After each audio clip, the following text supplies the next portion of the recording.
Entré en la sala de estar de mi suegro con un pequeño ramo de margaritas marchitas y una tarjeta hecha a mano. Los globos festivos languidecían sin vida en un rincón, con el helio ya consumido, y el pastel a medio comer sobre la mesita de café parecía abandonado.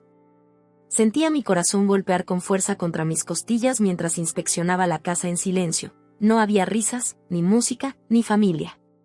Solo la señora Álvarez, su cuidadora, permanecía junto a la silla de ruedas con una expresión compasiva y unos ojos que hablaban de demasiadas tardes solitarias. La modesta vivienda de mi suegro, Francisco, en el barrio de la Latina se había decorado con serpentinas que en algún momento debieron lucir radiantes, pero que ahora colgaban del techo como flores marchitas. Había venido directamente de mi turno en el hospital, tomando 2 autobuses y un metro para no perderme la celebración de su 80 cumpleaños. La invitación de mi cuñada Diana indicaba las 3 de la tarde. Eran ya las 3:30, y todo aquello parecía más el final de una fiesta que su inicio. ¿Dónde están todos?, pregunté, tratando de mantener mi voz firme mientras dejaba las margaritas, las favoritas de Francisco, en la mesita junto a una foto enmarcada de su difunta esposa, Margarita. La señora Álvarez cambió el peso de un pie a otro, jugueteando con el borde de su delantal floreado. Vinieron temprano, señora Sara. Trajeron un pastel, sacaron fotos, se detuvo, lanzando una mirada hacia Francisco, que permanecía inmóvil en su silla de ruedas, mirando por la ventana a la pared de ladrillo del edificio contiguo. Con voz baja, me explicó que todos se habían marchado en silencio 2 días atrás rumbo a un viaje sorpresa a Mallorca, sin él. Sus palabras cayeron sobre mi pecho como piedras. Me dejé caer en el sillón más cercano, aturdida por el peso de la traición que impregnaba el aire rancio. Cada respiración se volvió entrecortada, y la habitación parecía girar, burlándose de la ocasión festiva que yo había imaginado. Y dijeron, la señora Álvarez vaciló, su acento mexicano acentuándose por la congoja.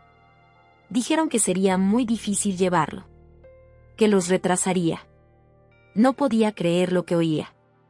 Mi esposo, David, me había asegurado que estaba de viaje de negocios en Sevilla y que no podría asistir al cumpleaños de su padre. Yo lo había lamentado, pero lo entendía, su nuevo puesto en la firma de arquitectura requería sacrificios. ¿Unas vacaciones familiares? ¿A Mallorca? ¿Sin ni siquiera avisarme? ¿Cuándo se fueron?, susurré, como temiendo la respuesta. El martes por la mañana, contestó la señora Álvarez. Llegaron el lunes para una pequeña celebración adelantada, se tomaron fotos para las redes, y luego, hizo un gesto con la mano que simulaba un avión. Quizás. Martes. 2 días atrás. Mientras yo trabajaba turnos dobles en el área de pediatría, durmiendo en el hospital para cubrir a una compañera con gripe, mi esposo se subía a un avión rumbo a la playa con su madre, sus 2 hermanas y sus familias. De pronto, comprendí el origen del pastel a medio comer, de chocolate con crema de mantequilla, el favorito de Francisco, aunque apenas podía comerlo ya por la dentadura postiza. Habían organizado un montaje de cumpleaños, lo retrataron para sus redes, y luego lo abandonaron el mismo día que cumplía años de verdad. Me arrodillé junto a mi suegro y aparté con cuidado un mechón plateado de su frente. Su rostro se veía sereno, casi en paz, pero en sus ojos se adivinaba una tristeza callada. Sentí como la ira comenzaba a bullir en mi interior, mezclándose con la desolación.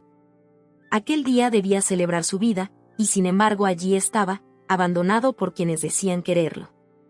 Francisco, le dije con suavidad, usando el nombre que él insistía en que usara desde que David me presentó, lamento llegar tarde. Había mucho tráfico. Decidí no mencionar que yo creía que la fiesta sería ese día, no hacía 2. Pero estoy aquí, y tendremos un cumpleaños de verdad, tú y yo. Él desvió la mirada de la ventana hacia mi rostro.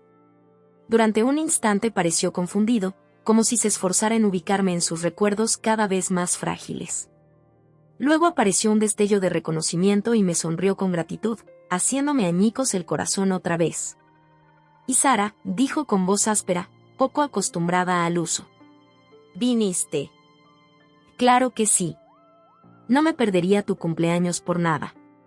La señora Álvarez se disculpó con discreción y se fue a la cocina, mencionando que prepararía café recién hecho, dejándome a solas con Francisco en los vestigios de una fiesta que nunca llegó a ser. Observé los globos mustios, el pastel abandonado, la pila de regalos sin abrir, probablemente cajas vacías para hacer bulto en las fotos. Francisco había sido arquitecto, igual que David, diseñando edificios que perdurarían décadas, escuelas, bibliotecas, centros comunitarios por toda la ciudad. ¿Cómo podían tratarlo como si fuera prescindible, un objeto que se usa para las redes y se desecha? Tomé su mano, notando la piel delgada y las venas prominentes, las mismas manos que habían dibujado planos de estructuras que transformarían barrios enteros, que habían sostenido a mi esposo de niño y le habían enseñado a montar en bicicleta en el Parque del Retiro. Vamos a arreglar esto, prometí, aunque no tenía idea de cómo hacerlo. Solo sabía que aquel hombre merecía algo mejor que el olvido, y que no descansaría hasta devolverle su dignidad. Quizá, en el camino, descubriría qué había pasado con la familia en la que creía haberme integrado, y con el esposo que pensaba conocer. El teléfono sonó, su timbre cortando el pesado silencio. Respondí, esforzándome en mantener la voz firme, mientras oía la voz de mi suegra al otro lado, alegre y burlona: la estamos pasando de maravilla aquí, vinimos sin ti y sin este viejo inútil, jajaja. Su risa resonó cruel, cada carcajada un fragmento cortante que se clavaba más en mi determinación. Era la línea fija de Francisco, un viejo teléfono de disco que él se negaba a reemplazar, pese a las ofertas de David de ponerle uno digital. Dudé si cogerlo, pero el ligero asentimiento de Francisco me dio permiso. Residencia de Francisco Muñoz, dije con tono neutro. Oh, Sara. ¿Eres tú? La voz de Patricia, mi suegra, sonó sorprendida antes de retomar el tono ufano. ¿Qué haces en casa de papá? Pensé que estarías trabajando toda la semana. Antes de que pudiera responder, oí voces de fondo, salpicaduras de agua, risas, el tintinear de vasos. Alguien gritó otro mojito, Patri, y mi suegra tapó el auricular un segundo para responder con un claro, casi imperceptible. Perdona, continuó con una impaciencia fingidamente amable. Estamos pasándolo genial aquí, vinimos sin ti y sin este viejo inútil, jajaja. Su burla me atravesó como una astilla, y miré a Francisco para ver si él escuchaba. El leve hundimiento de sus hombros me indicó que sí.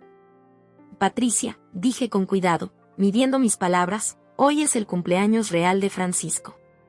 Vine a celebrarlo con todos, pero solo encontré a la señora Álvarez. Hubo una pausa, interrumpida solo por el rumor lejano de la playa al otro lado del teléfono. Oh, dijo al fin, con desdén. Ya hicimos lo del cumpleaños. ¿Sabes cómo está ahora? Casi ni se entera del día en que vive. David no te lo dijo, ¿verdad? Decidimos combinar la celebración con unas vacaciones familiares. Hubiera sido muy engorroso llevarlo.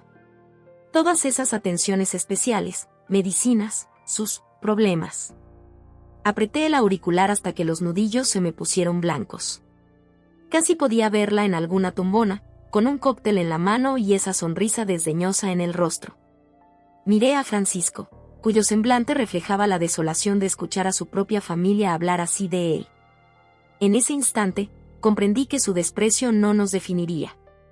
¿Está David ahí?, pregunté, tratando de mantener la compostura. Está en el agua con los niños. Los hijos de Jennifer están aprendiendo a surfear. Es adorable, dijo Patricia con una satisfacción hiriente.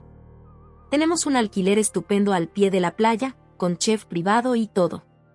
A la empresa de David le va tan bien, ya sabes. Aunque supongo que eso tú no lo notas, con tu modesto salario de enfermera. Respiré hondo. Patricia jamás aprobó que yo fuera de un barrio más humilde y que conociera a su hijo en un hospital público, cuando él todavía hacía sus prácticas antes de dedicarse a la arquitectura como su padre. Para ella, siempre he estado por debajo de los estándares de la familia Muñoz, pese a que Francisco me aceptó con los brazos abiertos desde el principio. Y ya veo, dije con voz contenida. Y supongo que tampoco pensaron en invitarme a estas vacaciones. Patricia se rió, con un deje quebradizo. Ay, Sara, no exageres. David me dijo que no podrías pedir vacaciones por tu trabajo. Esos niños enfermos te necesitan más que unas fiestas playeras, ¿no crees? Siempre has sido tan dedicada.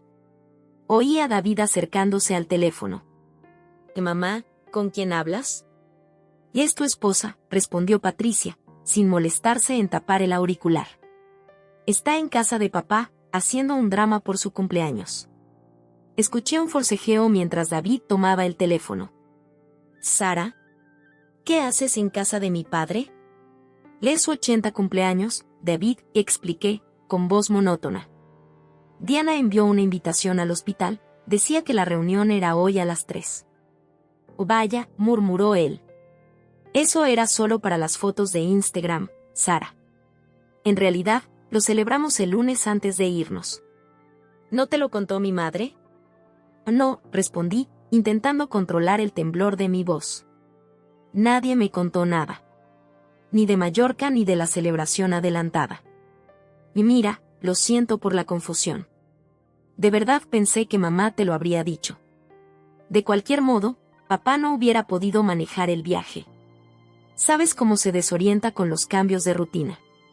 Observé a Francisco, que seguía cada una de mis palabras con atención, sus ojos más lúcidos que nunca.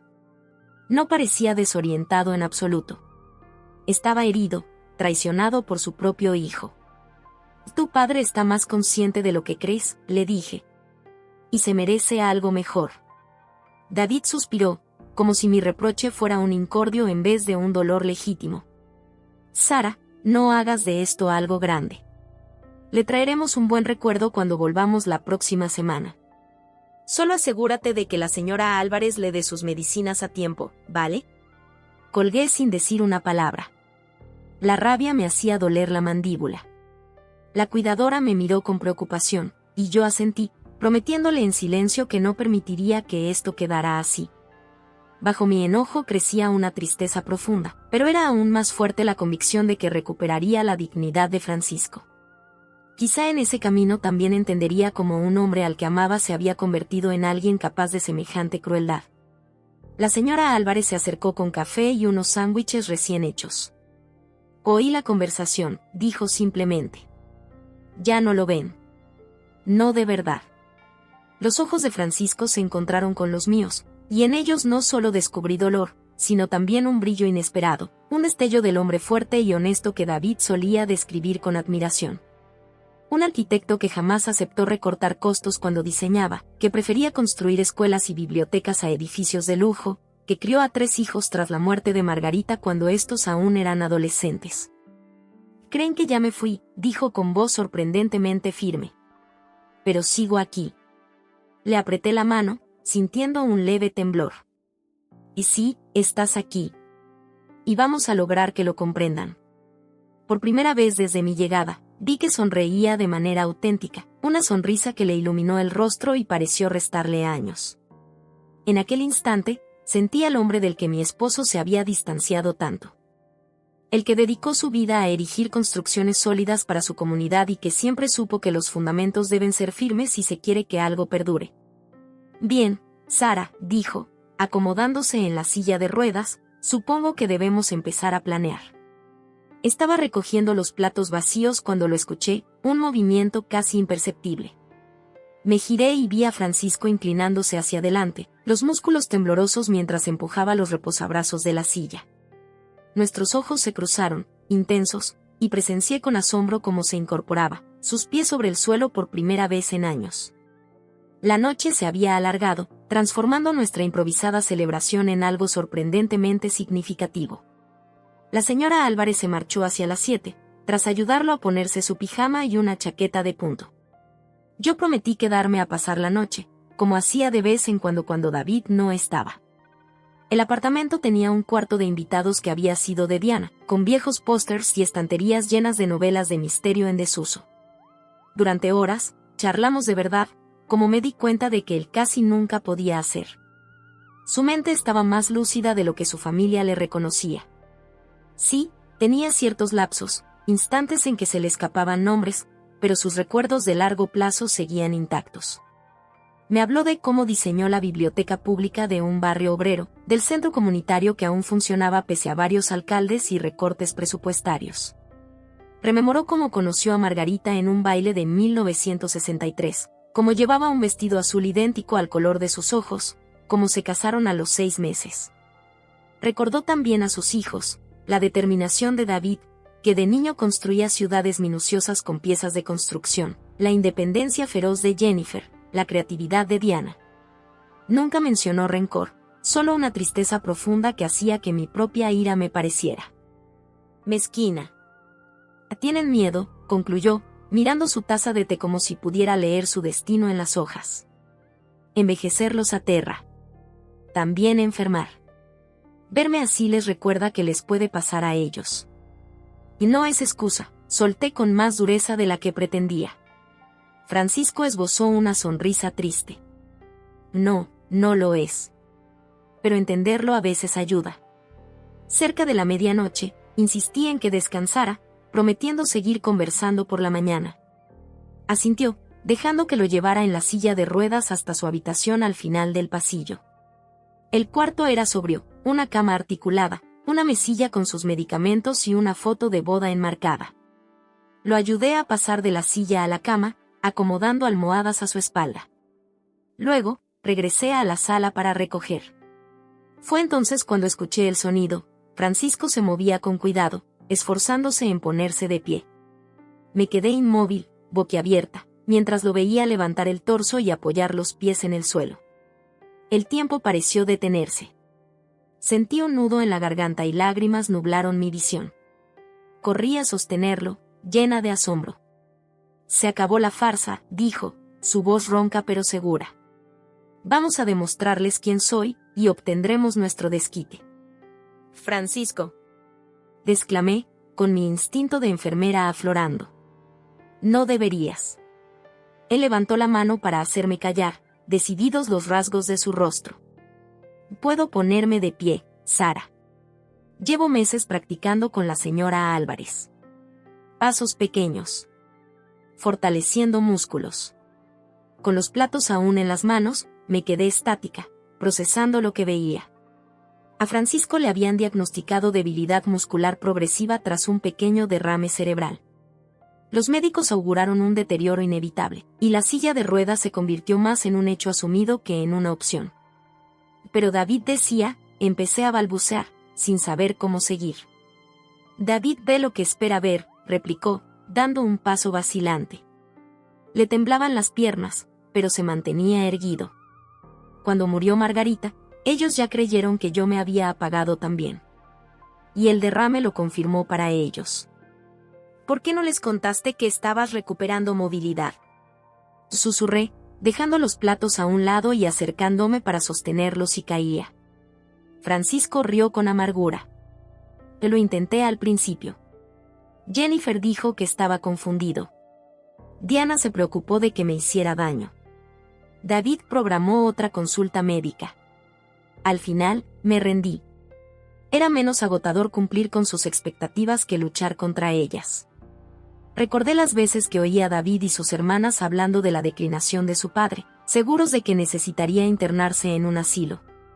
Todo eso mientras se luchaba en silencio por recuperar fuerzas, con la única complicidad de la señora Álvarez. ¿Y hoy? Pregunté, suavemente. ¿Qué cambió hoy? Sus ojos se iluminaron con determinación. Hoy recordé que yo mismo había contribuido a mi olvido. Acepté que me trataran como un recuerdo que se saca para una foto y se guarda de nuevo. Dejé que decidieran quién era yo. Dio otro paso, ahora algo más firme. Cuando llegaste, de verdad esperando una fiesta, de verdad esperando que estuviera lúcido, me sentí visto, Sara. Me acordé de que aún importo. Lo sostuve del codo y sentí una oleada de admiración. En ese instante, el mundo cambió, él ya no era la víctima, sino un hombre con una fuerza inquebrantable, y yo haría lo que fuera para apoyarlo. Vamos a contarles, dije, comprendiendo a qué llamaba desquite. Mostrarles cuánto se equivocan. Asintió, pero con un deje reflexivo. O no solo contarles. Mostrarles. Bajo mis términos, no bajo los de ellos. Hizo un gesto hacia el sofá. Sentémonos a planear. No estoy tan fuerte como para mantenerme de pie mucho rato. Lo ayudé a sentarse, vigilando si mostraba dolor o fatiga. Estaba cansado, sí, pero con una energía renovada, como si el simple hecho de ponerse en pie hubiera reavivado algo esencial en él. ¿Cuánto puedes hacer?, inquirí, mi mente ya ideando opciones. ¿Cuánto puedes caminar? A lo largo del piso, con descansos. Las escaleras siguen siendo imposibles. Pero puedo caminar. Y estoy en este mundo, aunque sea con pasos cortos. Pensé en la familia en Mallorca, en su crueldad inconsciente, en sus justificaciones para abandonarlo. Pensé en David, el hombre del que me enamoré, que un día había alabado tanto a su padre. ¿Cuándo dejó de ver a este gran ser humano para tratarlo como a una carga? Deben verlo tal como eres, dije con tono firme, y no como quien creen que eres. Francisco apretó mi mano, con sorprendente fuerza. Exacto. Pero no con gritos ni reproches fáciles que puedan descartar como delirios de un anciano. Tienen que verlo de una forma que no puedan negar. ¿Quieres utilizar sus propias percepciones en su contra?, aventuré, entendiendo lo que planeaba. Y ellos ven a un anciano tan frágil que ni siquiera merece un viaje familiar, tan perdido que no distingue su cumpleaños. Su voz era suave, con un trasfondo de acero. Enseñémosles lo equivocados que están. Así, sentados en el sofá, como conspiradores, entre serpentinas caídas y globos desinflados, empezamos a trazar nuestro plan. Francisco se mostró más lúcido de lo que jamás había podido suponer. Cuando el reloj marcó la 1 de la madrugada, teníamos algo sólido, no se trataba de venganza mezquina, sino de evidenciar su realidad y reclamar su dignidad. Nos mudamos a la cocina, nuestro cuartel general, donde antes extendía sus planos de arquitectura. La vieja mesa se llenó de libretas, bolígrafos y tazas de café. No teníamos sueño. Había algo revitalizador en actuar con un propósito común, restituirle el derecho a ser visto en toda su verdad. Han creado un relato sobre mí, dijo Francisco. Según ese relato, yo soy casi un fantasma, un estorbo, un recordatorio triste de la vejez. Y se valen de ese relato para justificarse. Asentí, pensando en la indiferencia de Patricia, en la manera de David de tratar el cumpleaños de su padre como una anécdota. Debemos atacar ese relato. Destruirlo, corrigió, con la precisión de un arquitecto. Pero no con acusaciones fáciles de desechar. Señaló mi móvil. Estoy pensando en un video. Algo directo, yo hablando con claridad de lo que ocurrió, de su viaje, de que celebraron antes solo por la foto. Hechos, no reproches. Y que te grabemos de pie, añadí, siguiendo su razonamiento. Caminando. Exacto, repitió, con una sonrisa llena de determinación. Nada que puedan tachar de montaje. Simple verdad, estoy aquí y sé lo que hicieron. Medité sobre el impacto que tendría en la familia, especialmente en David. El hombre que tanto admiraba a su padre debería enfrentarse a esta realidad. No solo para probar que se equivocan, dije, sino para obligarlos a ver en qué se han convertido. Francisco asintió, con un atisbo de tristeza. No son malas personas. Son mis hijos y los quiero. Pero en algún momento empezaron a verme como un proyecto que gestionar, no como a alguien a quien entender. Decidieron por mí. Recordé cómo evitan hablar de su condición, cómo proponen soluciones que nunca le consultan. Sí. No se han tomado la molestia de preguntarte qué quieres o qué sientes. Exacto. Necesitan un espejo que no puedan ignorar. Seguimos planificando hasta que la noche dio paso al amanecer. Francisco insistió en que la grabación fuera en su antiguo estudio, al que se había negado a renunciar pese a las sugerencias de David de convertirlo en una habitación más accesible. Ahora, entendía por qué ese espacio simbolizaba su identidad y su capacidad intacta. Vi cómo escribía, con la mano temblorosa pero decidida. Rechazaba la compasión, exigía respeto. Al final, me tendió un papel con una cita escrita. El verdadero valor de una sociedad se mide en cómo trata a sus miembros más vulnerables. Lo decía mi padre, explicó Francisco. Yo se lo transmití a mis hijos. Me pregunto si lo recordarán. Plegué el papel con cuidado y lo guardé. Se lo recordaremos. Al ayudarlo a ir a su habitación, acompañándolo mientras caminaba con lentitud, comprendí que nuestro objetivo no era el rencor. Queríamos recuperar la imagen de un hombre que habían decidido olvidar. En ese proceso, quizá forzar a la familia a ver su propia dureza. Tal vez, también, redescubrir la verdad sobre mi matrimonio. Me acosté en el cuarto de invitados, sus paredes aún decoradas con las antiguas aficiones de Diana, y pensé en David, en su engaño sobre Sevilla, en la herida que me había causado. ¿Podía haber redención? Me dormí con la esperanza de que la verdad, por dolorosa que fuera, abriera el camino a la reconciliación, y no al fin de todo. A la mañana siguiente, marqué el número de mi suegra con el corazón encogido, mientras Francisco permanecía sentado en la cama, alerta y firme. Cuando ella contestó, hablé con calma, enumerando cada palabra hiriente, cada abandono. Su risa autosuficiente se fue apagando cuando la invité a mirar más allá de su bronceado y sus cócteles, para que atestiguara la entereza del hombre al que había dejado atrás. La luz matinal entraba sesgada por las cortinas a medio abrir, dibujando líneas doradas en el suelo de madera desgastada. La señora Álvarez llegó temprano con bagels del barrio y la misma firmeza discreta de siempre.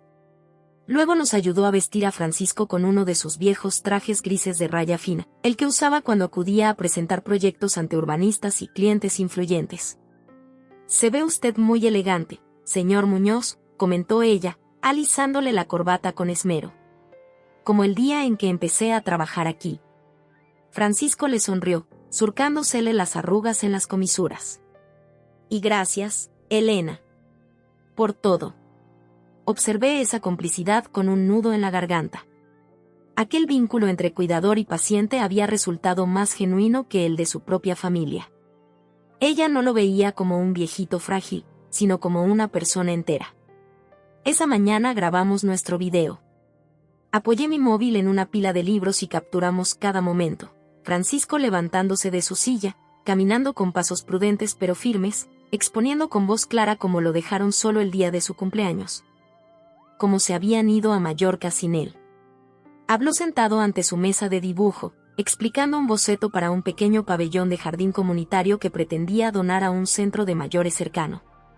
Sin reproches, solo la realidad de un hombre que seguía vivo, presente, lleno de planes, pese a lo que creyeran sus hijos. Cuando terminamos y lo acomodamos en un sillón junto a la ventana, no en la silla de ruedas, respiré hondo y me dispuse a hacer la llamada que lo cambiaría todo. ¿Estás listo?, le pregunté, con el dedo rozando el contacto de Patricia en mi móvil. He estado listo más tiempo del que imaginas, respondió, sereno pero resuelto. Patricia contestó con cierto recelo. Sara, ¿está todo bien? ¿Papá está bien? Físicamente, sí, respondí. Pero emocionalmente, no. Ni yo tampoco. ¿De qué hablas?, replicó ella, poniéndose a la defensiva.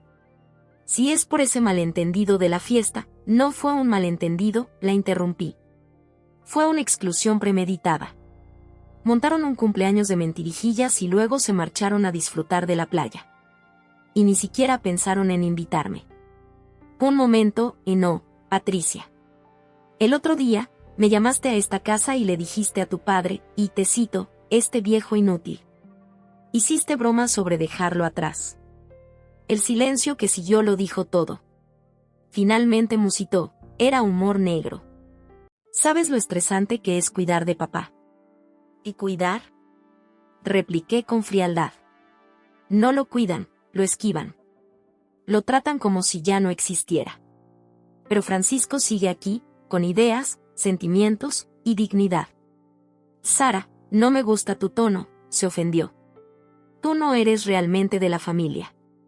Apenas llevas 3 años con David, mientras que yo soy hija de Francisco desde hace 45. Su intención de herirme resultaba clara, pero me negué a retroceder. Y no presumo nada. Solo digo la verdad. Además, ¿sabías que tu padre lleva meses haciendo rehabilitación y ya puede caminar pequeños tramos? ¿Te lo imaginabas? La repentina falta de respuesta me indicó que no. Patricia, no soy tu enemiga. Ni lo es Francisco. Lo único que deseamos, y que él se merece, Es que lo reconozcan tal como es y no como han decidido que sea. Oí a Patricia llamar a David. David, habla con Sara. Dice cosas extrañas sobre papá. Hubo un ruido al otro lado y luego la voz de mi esposo, precavida. Sara, ¿qué pasa? Alguien quiere hablar contigo, contesté, extendiendo el teléfono a Francisco. Su voz resonó con una firmeza recuperada. Me di cuenta de que cada palabra se clavaba en la conciencia de quien las escuchaba al otro lado. Se notó la conmoción de Patricia en el silencio que siguió cuando los hechos se hicieron imposibles de negar. David, comenzó Francisco, soy tu padre. Papá, ¿estás bien? Ah, no, hijo. No lo estoy. Y no por las razones que crees. Habló durante casi 10 minutos, sin que David lo interrumpiera. Describió el vacío de su cumpleaños, la humillación de saber que lo dejaron fuera del viaje, las sesiones de terapia, su mente aún lúcida y la profunda herida de sentirse marginado. No soy lo que era, concedió. El derrame me quitó cosas que no volveré a tener. Pero sigo aquí. Sigo pensando, sintiendo, avanzando. Sigo siendo tu padre. En la línea solo se oía el silencio de David, que seguramente buscaba cómo responder a este nuevo panorama que derribaba su versión cómoda de los hechos. Y no quiero su culpa, continuó Francisco. Quiero su presencia, su honestidad. Quiero que me vean como soy ahora, no como fui ni como temen que sea. Le hice señas, y envié el video a David, el archivo que habíamos grabado. Sara te ha mandado algo, le explicó. Por favor, míralo. Luego llámame si quieres hablar de verdad. Tras colgar, compartimos una mirada de complicidad. Francisco había recuperado su voz, yo había sido testigo. No necesitábamos celebraciones ruidosas para saber que era un triunfo rotundo. La señora Álvarez trajo té, dejándonos espacio para asimilar lo que acabábamos de hacer. Sentí la mano de Francisco sobre la mía. Gracias, dijo simplemente. ¿Por qué? No he solucionado nada. Me has visto, replicó. Cuando todos los demás se conformaron con su idea de mí, tú me miraste de verdad. Eso no es poca cosa. Sus palabras se posaron en el ambiente con un calor reconfortante. Reconocer la humanidad de alguien puede ser un acto revolucionario cuando todos la niegan. Nos quedamos en silencio, hasta que sonó mi teléfono unos 20 minutos después. El nombre de David apareció en la pantalla. Miré a Francisco, y él asintió. Ponlo en altavoz, indicó. Ya estamos juntos en esto. Hola. Contesté. Y vi el video, murmuró David con la voz ronca, como si hubiera estado llorando. Papá, yo no sé qué decir. No tienes que decir nada por ahora, respondió Francisco con dulzura. Solo escucha. Estoy escuchando, susurró David. Quiero que vuelvan a casa. Tú y tus hermanas, pidió Francisco. No para pedir perdón ni para arreglarlo todo de golpe, sino para empezar de cero. Para que vean en qué punto estoy, no en cuál creen que estoy. Se oyó un leve sollozo contenido. ¿Cuándo? Dijiste que volvías la semana que viene. Está bien, confirmó Francisco. Disfruta de tus vacaciones. Pero cuando regreses, ven a verme y a conocerme de nuevo. Iré, papá, aseguró David, con voz entrecortada. Iremos todos. Colgamos. En el apartamento, la luz de la mañana lucía más brillante. Sentí que la atmósfera se descargaba. No había garantías de un final feliz, pero sí la certeza de que se había abierto una puerta que antes estaba cerrada. La señora Álvarez se marchó a la cocina, y Francisco y yo nos quedamos tomando el té, sumidos en nuestros pensamientos. Habíamos roto el silencio que oprimía su vida, y la decisión de su familia ahora era aceptar la verdad o volver a sepultarla. Pero nada sería igual tras esas palabras. Semanas después, la familia seguía reservada, aunque algo parecía distinto. El aire en casa de Francisco se sentía menos pesado, lleno de un respeto tranquilo. Él recuperó pequeños placeres, leer sin sentirse observado, disfrutar sin sentirse juzgado, caminar sin tener que fingir. La ciudad entraba en primavera, afuera, Los primeros brotes aparecían en las jardineras y en los alcorques de los árboles. Yo pasaba más tiempo con él, mientras mi matrimonio con David seguía en una especie de limbo. Hablábamos por teléfono a ratos, con un cuidado inusual, evitábamos herir lo poco que quedaba sano. Al regresar de Mallorca, David y sus hermanas fueron a ver a Francisco sin sus familias. Yo estuve presente, dispuesta a marcharme, pero él me pidió que me quedara. Todos somos familia, insistió. La conversación fue torpe al principio, dominada por silencios largos. Pero cuando Francisco se levantó apoyado en su bastón y los condujo a su estudio para mostrarles el nuevo diseño del pabellón comunitario, vi cómo sus miradas se transformaban, de incredulidad a vergüenza. Y finalmente a una especie de alivio al percatarse de que su padre seguía allí, con la mente clara y la pasión intacta. Jennifer fue la primera en reaccionar, interesándose por el proyecto. Diana siguió su ejemplo, dejando salir su curiosidad entre titubeos. David se mantuvo callado, observando a su padre con una mezcla de asombro y congoja, consciente de lo que casi pierde por su propia apatía. No resolvieron todo en esa visita, pero rompieron el hielo. Desde entonces, Francisco parecía más vital. La señora Álvarez comentaba que se aplicaba más en la terapia y salía incluso al parque de la esquina con su ayuda. Habíamos logrado algo más grande que la venganza. Reclamamos su valor, mi propósito, nuestra convicción de que la dignidad no se pierde mientras uno no se rinda. Y eso fue suficiente. Aquel día, lo encontré con anuncios de prensa regados por la mesa de la cocina, rodeando su taza de café. ¿Buscas algo?, pregunté, dejando unas bolsas con verduras y pan de masa madre para la cena. Una casa nueva, contestó. Planta baja, con un pequeño patio. Este edificio tiene demasiadas escaleras. Me detuve, sorprendida. ¿Quieres mudarte?, alzó la mirada, resoluto. Sí. Antes lo veía como claudicar, pero ahora sé que adaptarme no es rendirme. Me senté frente a él, escudriñando los círculos rojos en los anuncios, todos en barrios cercanos. ¿Se lo dijiste a la familia? Ayer hablé con ellos. Jennifer vendrá el sábado a ver un par de pisos conmigo. ¿Jennifer?, remarqué. Era precisamente quien, antes, había sugerido internarlo en un centro. Él esbozó una sonrisa serena. Llama cada pocos días, y esta vez de verdad quiere saber cómo estoy. Sentí brotar una suave esperanza. No solo para Francisco, sino para todos. Me alegro mucho. Es un comienzo, añadió, realista. Falta mucho camino. ¿Y David?, pregunté, sin esconder la inquietud. La expresión de Francisco se tornó comprensiva. Está intentando, Sara. A su manera. Viene a verme cuando sale a comer. Habla poco, pero noto que se esfuerza.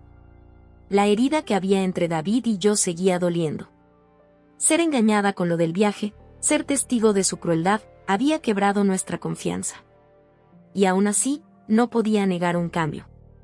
Hacía 2 días, David me dejó un mensaje pidiéndome que quedáramos para tomar un café, para hablar.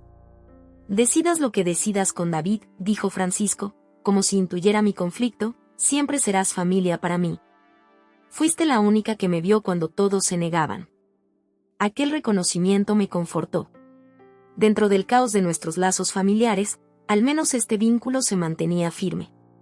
Minutos después, llegó la señora Álvarez con el fisioterapeuta, y yo me dediqué a cortar verduras mientras escuchaba las instrucciones en la otra sala y el sonido de los pasos de Francisco. Ya no un hombre desvalido, sino alguien que recuperaba el control de su vida. Mientras picaba zanahorias y apio, medité sobre la palabra desquite que él había usado esa noche al ponerse en pie. Lo nuestro no era venganza en el sentido habitual. No humillamos a la familia en público, no rompimos lazos ni devolvimos golpe por golpe. Exigimos la verdad. Nos negamos a aceptar la versión que les convenía. Y esa venganza había devuelto a Francisco su humanidad y, en cierto modo, la humanidad de los suyos. Sí, quedaban heridas abiertas, pero la confrontación genuina había sembrado la posibilidad de sanar. La puerta sonó, rompiendo mi ensimismamiento. La señora Álvarez se asomó. ¿Es David? ¿Le digo que estás aquí?, Tragué saliva, asintiendo. Dejé el cuchillo a un lado y me limpié las manos en un paño. Y sí, hablaré con él. Él estaba en el vestíbulo, algo descolocado, con un sobre grande en las manos. Reconocí en su expresión al hombre con el que me casé, mezclado con la culpa que ahora lo perseguía. Sara, dijo, nervioso. No sabía que estabas aquí. Le traje compras a tu padre, expliqué. Está en terapia. David miró hacia la sala donde se oían voces de aliento y pasos firmes. Suena más fuerte. Lo está, corroboré. En todos los sentidos. Nos envolvió un silencio tenso hasta que David me tendió el sobre. Son bocetos para el pabellón del jardín comunitario. Pensé que él y yo podríamos trabajarlos juntos, como antes. Padre e hijo. La emoción me pinchó el pecho. Le encantará. Él tragó saliva, sacando un papel doblado del bolsillo. Y esto es para ti, si quieres. Lo desenvolví con cuidado y vi la reserva de una mesa en un pequeño restaurante italiano donde tuvimos nuestra primera cita. Solo es una cena, aclaró él, deprisa. Para hablar. No espero nada. Quiero pedirte perdón. Quiero entender qué nos pasó. Puse el papel en la encimera sin rechazarlo, pero tampoco confirmarlo. No sé si estoy lista. Entiendo, asintió. La mesa está reservada para el viernes. Si quieres venir, ahí estaré. Y si no, seguiré intentándolo. Desde la sala llegó la voz de Francisco exclamando con orgullo al romper un récord de ejercicios. David esbozó una sonrisa tímida que me recordó al hombre con el que alguna vez soñé construir un futuro. Papá sigue enseñándome, susurró. Aún me muestra que es la verdadera fortaleza. En sus ojos reconocí por fin a la persona que me enamoró años atrás, el que creyó en la integridad de su padre. Debajo de su temor y negligencia, esa parte suya seguía viva. ¿Bastaría para salvar lo nuestro? No lo sabía. Me dolía demasiado todo lo ocurrido. Sin embargo, cuando dejó el sobre la mesita de la entrada y se marchó respetando mi espacio, sentí que algo en mí se aflojaba, un primer paso hacia la posibilidad del perdón. El viernes, murmuré al verlo acercarse a la puerta. Lo pensaré. Él asintió, aceptando mi pequeña concesión como un bien valioso, y se marchó sin presionar más. Volví a la cocina con mis vegetales. Observé a través de la puerta cómo Francisco terminaba sus ejercicios, con movimientos lentos pero decididos y una sonrisa que irradiaba determinación. Era el comienzo de un capítulo nuevo para todos, no el final fácil de un cuento, sino el inicio de una realidad donde enfrentaríamos la culpa y la reconciliación paso a paso. Al rehusarnos a la mentira cómoda, al exigir que lo vieran tal como es, habíamos recuperado la esencia de Francisco y, tal vez, la chance de que su familia se reconciliara con él y entre ellos. No era un final de color de rosa, pero sí un punto de partida donde el reencuentro era posible. Mientras vertía las verduras en la olla, pensé que aquella palabra, venganza, ya no se ajustaba a lo que habíamos logrado. Nuestro verdadero triunfo era la restauración, de la dignidad de Francisco, de mi propia convicción, con suerte, de la conexión humana que todos necesitamos. Y así, habíamos encontrado el camino de regreso a los otros, y a nosotros mismos.